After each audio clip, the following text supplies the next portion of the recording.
আসসালামু আলাইকুম। প্রিয় দর্শক, অন্য মঞ্চের আলোচনায় আপনাদের সকলকে আমন্ত্রণ জানাচ্ছি। আসসালামু আলাইকুম।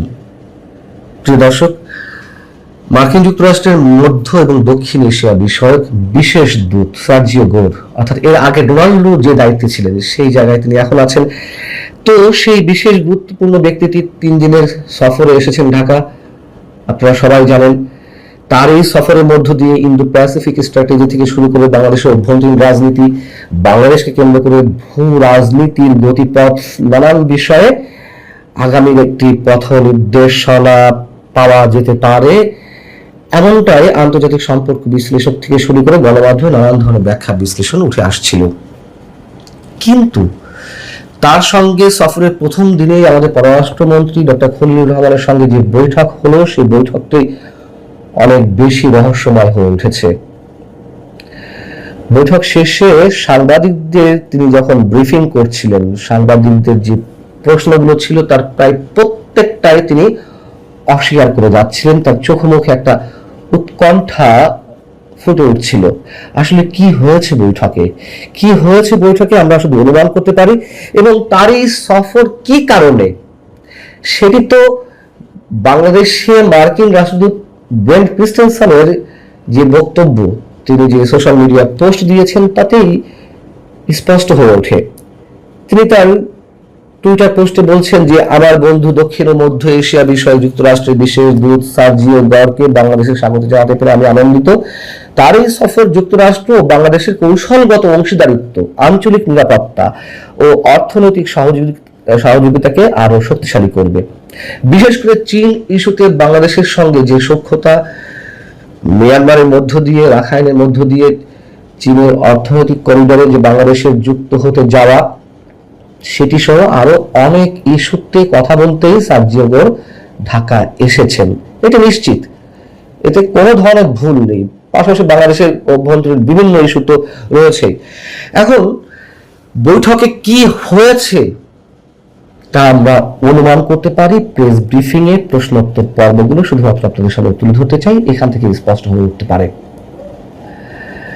আগে বলেছি, সাংবাদিকদের প্রায় প্রত্যেকটি প্রশ্নের উত্তর তিনি না সূচক জবাব দিয়েছেন।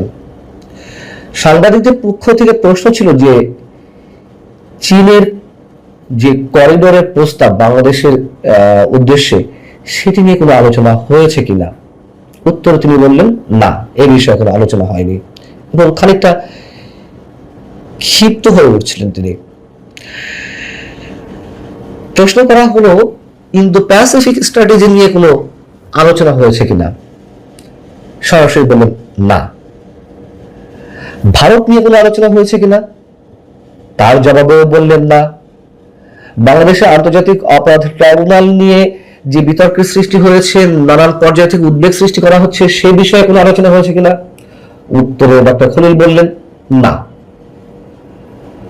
বাংলাদেশের অভ্যন্তরীণ রাজনীতি নিয়ে কোনো আলোচনা হয়েছে কিনা, সেক্ষেত্রেও তিনি বললেন না, এ বিষয়ে কোনো আলোচনা হয়নি। যখন প্রশ্ন করা হলো যে আওয়ামী লীগের নিষিদ্ধের বিষয়ে কোনো আলোচনা হয়েছে কিনা, তখন বেশ ক্ষিপ্ত হয়ে উঠলেন। ক্ষিপ্ততার সঙ্গে তিনি উত্তর দিলেন না, এ বিষয়ে কোনো আলোচনা হয়নি। কেন ক্ষিপ্ততা, কেন তিনি ক্ষুব্ধ হয়ে উঠলেন, এর মধ্যে থেকে আমরা অনেক কিছু ধারণা করে নিতে পারি।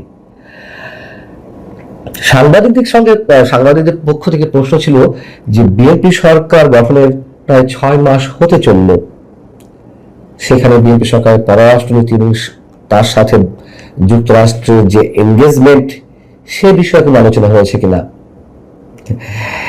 সেই বিষয়টিও এড়িয়ে গিয়ে সরাসরি কোনো উত্তর না দিয়ে বললেন, এ বিষয়ে সবসময় যুক্তরাষ্ট্রের সঙ্গে আলোচনা হয়, প্রথম দিন থেকে আমাদের সম্পর্ক ভালো দেশটির সঙ্গে। এই স্পষ্ট কোনো জবাব নয়। মার্কিন যুক্তরাষ্ট্র মিয়ানমারের ভিতর দিয়ে রাখাইনকে কেন্দ্র করে বাংলাদেশের সাথে যে করিডোরের কথা বলা হচ্ছিল, সেই বিষয়ে প্রশ্ন করা হয়েছিল।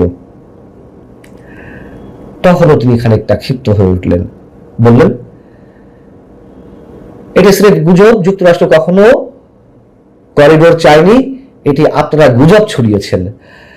গুজব যদি হয়ে থাকে, ডক্টর ইউনূসের 1.5 বছরের শাসন আমলে পুরো 1 বছর বা তারও অধিক সময় নিয়ে যে এই করিডোর নিয়ে আলোচনা বিতর্ক, সেগুলো কি সবই গুজব? এবং তিনি করিডোর শব্দটা যদিও কখনো উচ্চারণ করেননি, বলছিলেন যে রাখাইনের মানুষদের উদ্দেশ্যে বাংলাদেশের মধ্য দিয়ে একটি মানবিক চ্যানেল। আর মানবিক চ্যানেল আর করিডোর এর ব্যাখ্যা তো অনেক হয়েছে, কিন্তু তিনি এখনো ক্ষুব্ধ হয়ে উঠলেন। এবং আমাদের সেনাপ্রধান জেনারেল ওয়াকারুজ্জামান যে বলেছেন প্রকাশ্যে যে নো ব্লাডি করিডোর, সেই কথাও কি তিনি গুজবের ভিত্তিতেই বলেছিলেন? যাই হোক, সাংবাদিকদের পক্ষ থেকে প্রশ্ন করা হয়েছিল যে আকসা বা জিসোমিয়া নিয়ে কোনো কথা হয়েছে কিনা। আপনারা জানেন যে আকসা হলো যুক্তরাষ্ট্রের সাথে তার মিত্র বা অংশীদার দেশগুলোর একটি পারস্পরিক লজিস্টিক এবং রসদ সহায়তা চুক্তি। এই চুক্তির মাধ্যমে সামরিক প্রশিক্ষণ, যৌথ অভিযান, শান্তিরক্ষা মিশনের জ্বালানি, খাদ্য পরিবহন এবং সরঞ্জাম লেনদেনের বিষয়গুলো থাকে। সেটি তিনি বললেন এ বিষয়ে কোনো কথা হয়নি। জিসোমিয়া নিয়ে প্রশ্ন করা হলো, সে বিষয়ে বললেন এটা নিয়ে কোনো আলোচনা হয়নি। জিসোমিয়া আপনারা জানেন যে যুক্তরাষ্ট্রের সাথে আর এক রাষ্ট্রের সামরিক গোয়েন্দা তথ্য বিনিময়ের একটি দ্বিপাক্ষিক চুক্তি। যুক্তরাষ্ট্র দীর্ঘদিন চাপ দিয়ে আসছে এই দুই চুক্তি করার জন্য আওয়ামী লীগ থাকতে, কিন্তু আওয়ামী লীগ সেটি বারবার অ্যাভয়েড করে যাচ্ছিল, শেষ পর্যন্ত করেনি এবং সেই চাপ এখনো রয়েছে। যাই হোক, এই বিষয়গুলো তো উঠার কথা, উঠেছে নিঃসন্দেহে, কিন্তু তিনি বলছেন না, কোনো আলোচনা হয়নি। সাংবাদিকদের পক্ষ থেকে প্রশ্ন ছিল যে ডিফেন্স কোঅপারেশন নিয়ে কোনো আলোচনা হয়েছে কিনা। উত্তরে তিনি বলেন এটি ডিফেন্স মন্ত্রণালয়ে জিজ্ঞাসা করুন, সরাসরি কোনো কথা বললেন না। এনার্জি কোঅপারেশন নিয়ে কথা বললেন, তিনি বলছেন এই বিষয়ে সহযোগিতা আমরা সব জায়গায় চাই, এটি বিশেষ কিছু না। ভালো কথা। প্রশ্ন করা হলো সাংবাদিকদের পক্ষ থেকে বাংলাদেশ প্রোডাকশন শেয়ারিং কন্ট্রাক্টের জন্য বিড করেছে, সে বিষয়ে কোনো আলোচনা হয়েছে? উত্তর, এই বিষয়ে কোনো আলোচনা হয়নি। সাংবাদিকরা একটা পর্যায়ে বলে উঠলেন যে আসলে তাহলে কি নিয়ে আলোচনা হয়েছে? সার্জিও গোর্জে 3 দিনের সফরে এলেন এবং তিনি এই অঞ্চলের দায়িত্বে যুক্তরাষ্ট্রের পররাষ্ট্র মন্ত্রণালয়ের দায়িত্ব রয়েছেন ডক্টর খলিল, তার সাথে এই বৈঠকটি তো সবচেয়ে গুরুত্বপূর্ণ। ইভেন প্রধানমন্ত্রীর সাথে যে বৈঠক হবে তার চেয়ে গুরুত্বপূর্ণ। তো সাংবাদিকরা বললেন যে আসলে তাহলে আজকের বৈঠকের ফোকাসটা কি ছিল? সরাসরি জিজ্ঞেস করলেন সাংবাদিকরা। কি করলেন ডক্টর খলিল? বাধ্য হয়ে অনেক কষ্টে খানিকটা হেসে এগুলো উড়িয়ে দিলেন। অর্থাৎ সার্জিও গোরের সঙ্গে পররাষ্ট্রমন্ত্রী যে বৈঠক, সেই বৈঠকে নিঃসন্দেহে ফলপ্রসূ কিছু হয়নি। অনেক বিষয় তোলা হয়েছিল, এটুকু আমরা নিশ্চিতভাবে বলতে পারি, কিন্তু কোনো বিষয়ে মুখ খুলতে চাননি। হ্যাঁ, সব বিষয়ে মুখ খুলতে হবে এমন কোনো কথা নেই, কিন্তু এই যে সব বিষয় আবার এড়িয়ে যাওয়া, প্রত্যেকটা বিষয় এড়িয়ে যাওয়া, এটি অনেক বড় প্রশ্নবোধক চিহ্ন এবং সেখানেই রহস্য। এবং ডক্টর খলিলের যে জেস্টার, যে মুখভঙ্গি, তাতে আমরা মোটামুটি ধরে নিতে পারি সেখানে অপ্রীতিকর অনেক কিছু হতে পারে। যদিও সার্জিও গোর বৈঠক শেষে তার এক্স অ্যাকাউন্টে টুইট করেছেন যে অনেক বিষয় নিয়ে আলোচনা হয়েছে ইতিবাচক। তাহলে সে অনেক বিষয়গুলো কি? আর সার্জিও গোরের এই মন্তব্যটা তো অবশ্যই কূটনৈতিক ভাষা। অতএব আমরা অন্ধকারে রয়েছি, কিছুই বুঝতে পারছি না। অন্ধকারে থাকলেও আমাদের জন্য সম্ভবত কোনো অশনি সংকেত অপেক্ষা করছে। ভালো থাকুন সবাই। আসসালামু আলাইকুম ওয়া রাহমাতুল্লাহি ওয়া বারাকাতুহু। সম্মানিত দর্শক, বিএনপির বর্তমান অবস্থা কি? যারা সরকারে আছেন, যারা সংসদে আছেন, সংসদের বাইরে যারা স্থানীয় সরকারে আছেন, কিংবা যারা দলীয় পদ পদবিতে আছেন, বা যারা নেই কিন্তু বিএনপি করেন, তাদের মধ্যে এই মুহূর্তে অনুভূতিটা কি? এটি যদি আপনাকে বুঝতে হয়, তাহলে সেই যে আমাদের মরমী কবি, বিখ্যাত মরমী কবি হাছন রাজা, সেটা হলো মানে লোকে বলে বলে রে ঘর বাড়ি ভালা না আমার, কি ঘর বাঁধিব আমি শূন্যেরও মাঝার, যেখানে আমার ফাউন্ডেশন নেই, মাটি নেই, তো সেখানে বাতাসের উপর আমি কিভাবে ঘর তৈরি করব? কবির সেই কথা। তো যেহেতু বাতাসের উপরে ঘর তৈরি করা যাচ্ছে না, এই জন্য আমি ঘরই তৈরি করিনি। এই জন্য লোকজন আমাকে বলে যে তোমার ঘর বাড়ি ভালো নয়। এখন সিলেটের দুলাভাই, সিলেটের জামাই জনাব তারেক রহমান, আপনি যদি তার বাড়ি ঘরের কথা চিন্তা করেন, মানে একেবারে বস্তুগতভাবে ফিজিক্সে চলে আসি, বগুড়াতে গিয়ে দেখেন তার বাড়িটি পরিত্যক্ত, পৈতৃক বাড়ি পরিত্যক্ত। দীর্ঘদিন তার মা যে বাড়িতে ছিলেন সে বাড়িটা ভেঙে মাটির সাথে মিশিয়ে দেওয়া হয়েছে। তিনি এখন যে বাড়িটাতে আছেন এটা হয়তো ভাড়া ছিল, পরিত্যক্ত ছিল, সেই বাড়িতে এখন তিনি একতলা একটা বাড়িতে গুলশানে তিনি আছেন, এগুলো তার বাড়ি। অন্যদিকে তিনি বসবাস করবেন সরকারি বাড়ি, সেই সরকারি বাড়ি তার নেই, যেটি প্রধানমন্ত্রীর সরকারি বাসভবন, গণভবন, সেটি পরিত্যক্ত, ক্ষত বিক্ষত, সেখানে এখন জুলাই জাদুঘর। দ্বিতীয়ত হলো যে আরেকটি বাড়ি আছে, সেটা হলো যমুনা।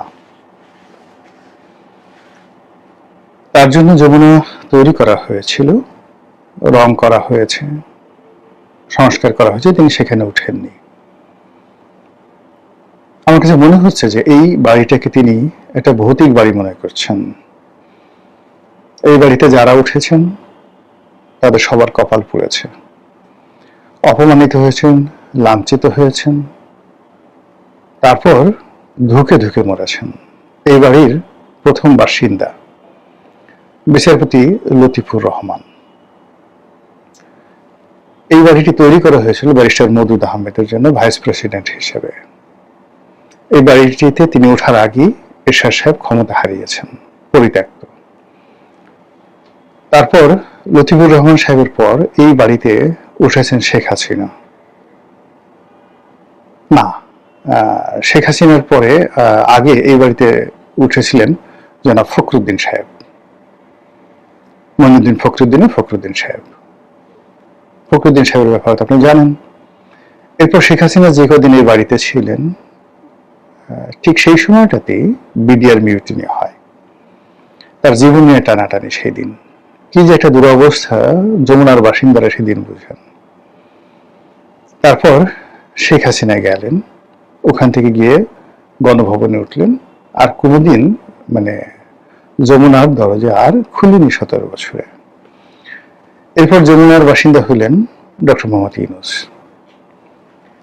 এবং এই সময় কেবলমাত্র এখানে বসবাস করার কারণে তার উপর যে জিনের আসর হয়েছে, তার উপর যে ভূত প্রেতের আসর হয়েছে, তার উপর যে পেতনির আসর হয়েছে, মৎস্যকন্যা, মেসোভূত, এরকম আমরা গ্রাম বাংলাতে যে সমস্ত কুসংস্কার বিশ্বাসী, সেগুলো যদি আপনি চিন্তা করেন তাহলে দেখবেন যে কেবলমাত্র এই বাড়ির সংস্পর্শে আসার কারণে তার জীবন গেছে, যৌবন গেছে, সারা জীবনের অর্জন গেছে, সমস্ত মানুষের ঘৃণা এবং ক্রোধ তাকে তাড়িত করছে। কাজে এতগুলো উদাহরণ, একটা সিঙ্গেল লোক এখান থেকে সসম্মানে বেরোতে পারেননি। যারা এই বাড়ির বাসিন্দা ছিলেন, সিঙ্গেল লোক সসম্মানে মরতে পারেননি। কাজী সেই বাড়িতে তারেক রহমান সাহেব উঠবেন বা উঠবেন না, এটা নিয়ে তার একটা সংস্কার থাকতে পারে। একজন ঘনিষ্ঠ ব্যক্তি তাকে জিজ্ঞাসা করেছিলেন যে তিনি যমুনাতে কেন উঠছেন না। তিনি বলছিলেন যে এটা তো আমার ইচ্ছা না, অনেকের ইচ্ছা, এমনকি আবার বিড়ালটারও ইচ্ছা আছে। আপনারা জানেন যে বিড়াল খুবই সংবেদনশীল প্রাণী।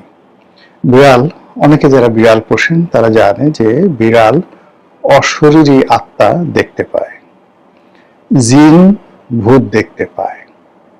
তো সেক্ষেত্রে সেই যমুনাতে যদি জেবু এসে থাকেন, মানে তারেক রহমান সাহেবের বিড়াল এসে থাকেন, এবং সে যদি ওখানে এসে মুখ কালো করে থাকেন, তাহলে তো বুঝেন যে এটা জেবুর এই অ্যাটিটিউড ওই পরিবারে কি পরিমাণ নেতিবাচক একটা প্রতিক্রিয়া তৈরি করেছে। কথাগুলো বললাম এই অর্থে যে আপনাকে যে কোনো অবস্থাতে যদি মাথা উঁচু করে দাঁড়াতে হয়, শির দ্বারা সোজা করে দাঁড়াতে হয়, তাহলে আপনার বস্তুগত ফিজিক্সের একটা ভালো সম্মিলন থাকতে হবে, অর্থাৎ আপনার একটা বসতি থাকতে হবে। তো ওনার ব্যক্তিগত বসতিও ঠিক নেই, রাজনৈতিক এবং রাষ্ট্রীয় যে বসতি সেটাও ঠিক নেই। উনি সচিবালয়ে বসছেন, কিন্তু ওনার যে কার্যালয়টি, ট্র্যাডিশনাল যে কার্যালয়টি, প্রধানমন্ত্রীর কার্যালয়টি, এটিতে উনি নিয়মিত বসছেন, সম্ভবত বসছেন না। ফলে সচিবালয় কেন্দ্রিক যে প্রধানমন্ত্রীর কর্মযজ্ঞ, এটা আমাদের দেশে এখনো জমে ওঠেনি। আমাদের দেশে মূলত প্রধানমন্ত্রীর কার্যালয় কেন্দ্রিক যে তার কর্মযজ্ঞ, যেটি এরশাদ জমানা থেকে এই কার্যালয়টি, বর্তমান যেটা পুরনো বিমানবন্দরের সামনে যেটা আছে প্রধানমন্ত্রী কার্যালয়, এটাকে কেন্দ্র করে একটা কর্মযজ্ঞ তৈরি হয়েছে। দুর্ভাগ্যজনক হলো সত্যি যে এই অফিসটিকে যেদিন শেখ হাসিনা এই অফিসটিকে ত্যাগ করেছেন এবং গণভবনে পরিপূর্ণ সময় দিয়েছেন, বিশেষ করে করোনার সময়, তখন থেকে তিনি আমলাতন্ত্রের একটা চক্করে পড়ে গেছেন এবং যাকে বলা হয় বিপদ আপদ বালা মুসিবত থেকে শুরু করে যে কি বলা হয় অরাজনৈতিক শক্তি তার উপর ভর করেছে, তাকে গৃহবন্দী করে ফেলেছে।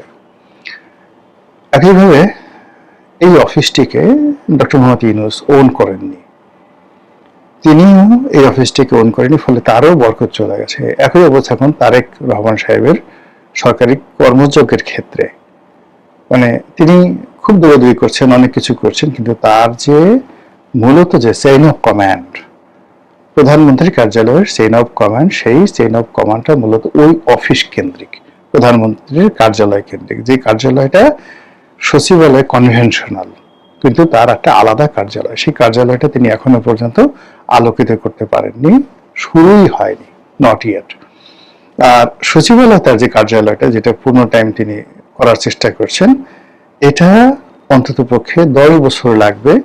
এখানে যদি একজন মানে ওই অফিসটাকে পরিত্যক্ত ঘোষণা করে যদি সচিবালয়ে তারেক রহমান সাহেব টানা 10 বছর বসেন, তাহলে ভবিষ্যতে জাইমা রহমান এসে বা জুবাইদুর রহমান এসে এটাকে একটা নতুন অফিস করতে পারবেন। কিন্তু এখন পর্যন্ত রাষ্ট্রযন্ত্রের কাজ, ফাইল যেভাবে চলাচল করে, যেভাবে আমলাতন্ত্র অভ্যস্ত, সেটা হলো ওই তেজগাঁও অফিস কেন্দ্রিক। সেখান থেকে তারেক রহমান সাহেব এবং ইউনূস সাহেব কোনো সাপোর্ট এখন পর্যন্ত পাচ্ছেন না।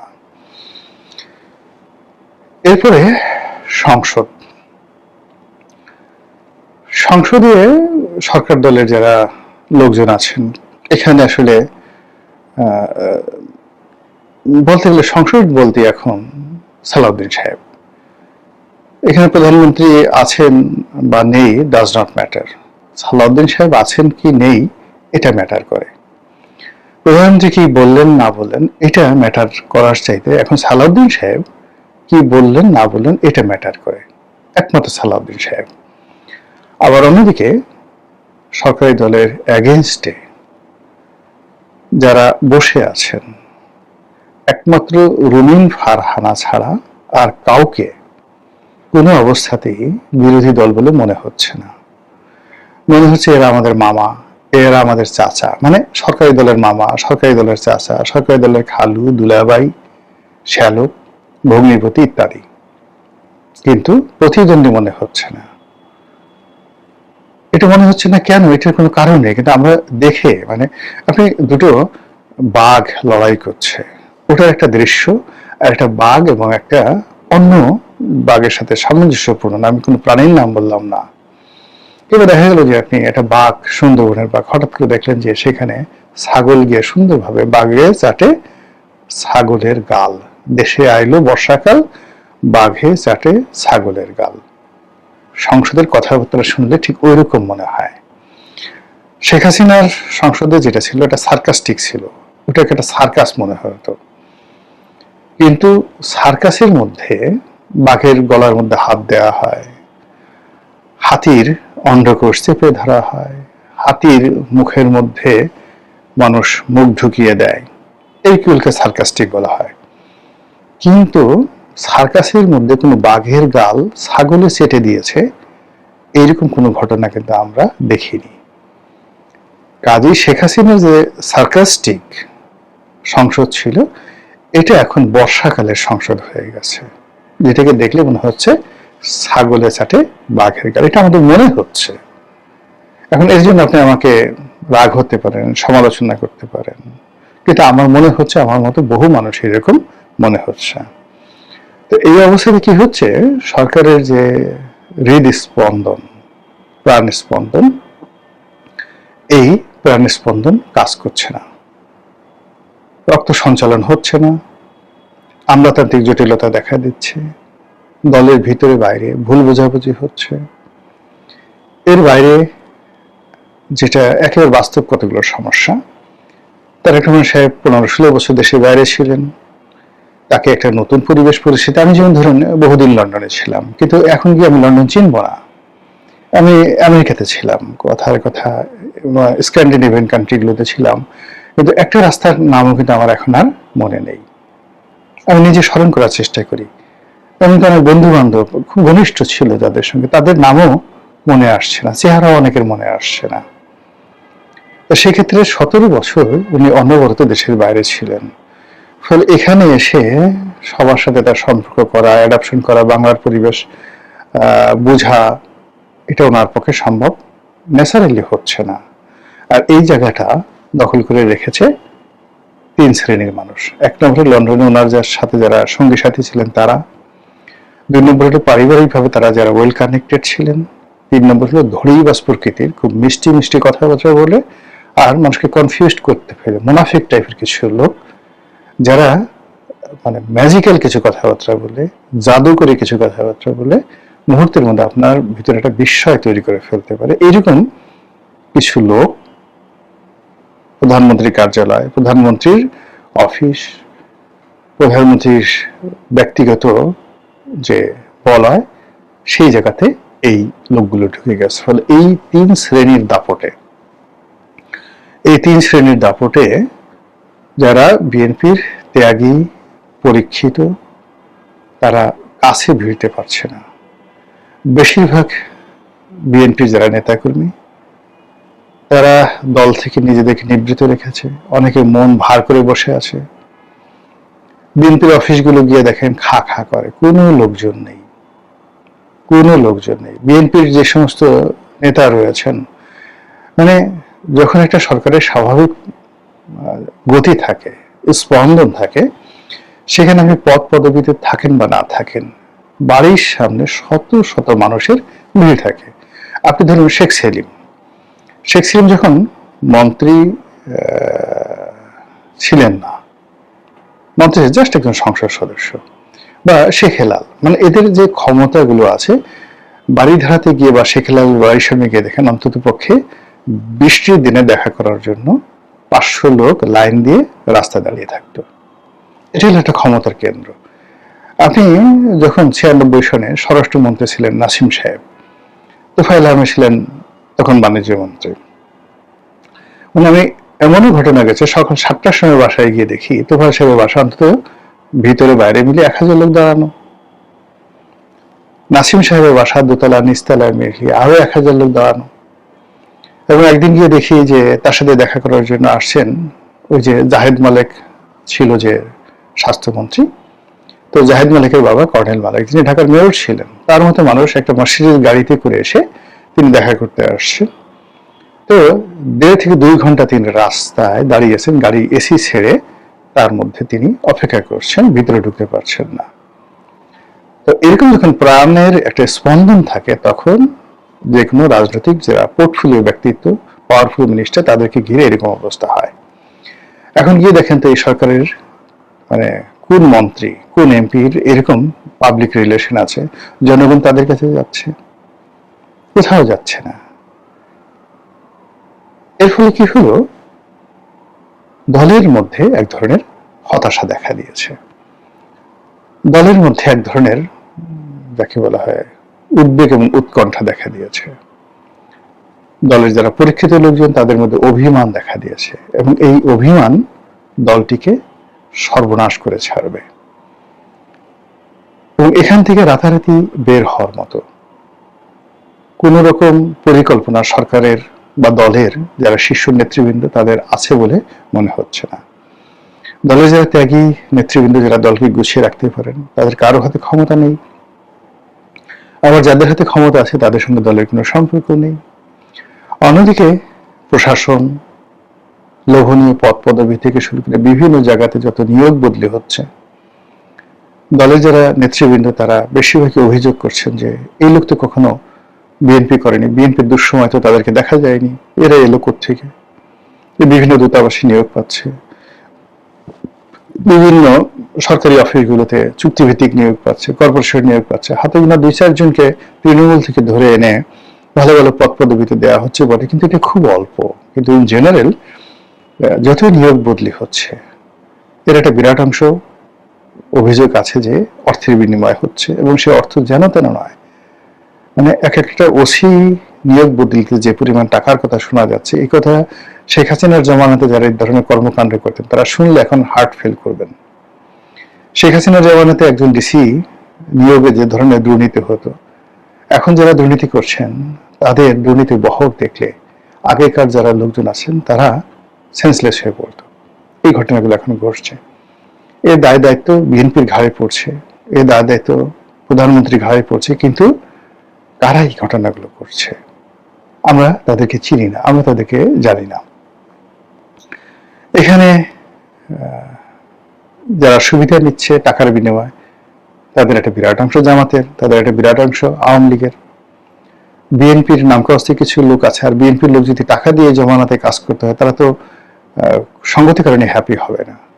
এই যে রিসেন্টলি স্নিগ্ধা নামে একটা মডেল আছেন, তিনি সরাসরি অভিযোগ করেছেন যে একজন প্রতিমন্ত্রী পদমর্যাদার একজন লোক তিনি টাকা খেয়ে একজন বিতর্কিত ব্যবসায়ীকে তিনি ফেভার করেছেন এবং তার জীবন হারাম করে দিচ্ছেন। এই ধরনের কথাবার্তা মিডিয়াতে সরাসরি আসছে, যেটা বিএনপি জমানাতে হচ্ছে, যেটা আওয়ামী লীগ জমানাতে হতো না কখনো। এখানে বিএনপির অন্তত পক্ষে 6-7 জন এমপি, 3-4 জন মন্ত্রী যাদেরকে নিয়ে অকথ্য, অশ্লীল, অশ্রাব্য দুর্নীতি, অনিয়ম, অনাচার, ঘুষ, নিয়োগ বদলি ইত্যাদি যে অভিযোগগুলো আসছে, এগুলো আসলে আওয়ামী লীগ জমানাতে আসেনি। আপনি চিন্তা করেন যে যদি আপনি এই অল্প সময়ের মধ্যে মীর শাহে আলম কিংবা এই অল্প সময়ের মধ্যে সালাউদ্দিন সাহেব তাদের বিরুদ্ধে যে অভিযোগগুলো আসছে, এই ধরনের অভিযোগ কি দীপমনির বিরুদ্ধে ছিল? এই ধরনের অভিযোগ কি ওবায়দুল কাদেরের বিরুদ্ধে ছিল? এই ধরনের অভিযোগ কি তাদের এই সাবেক স্বরাষ্ট্রমন্ত্রী আসাদুজ্জামান খান কামালের বিরুদ্ধে ছিল? জাস্ট আপনি দেখেন যে জিনিসগুলো কি।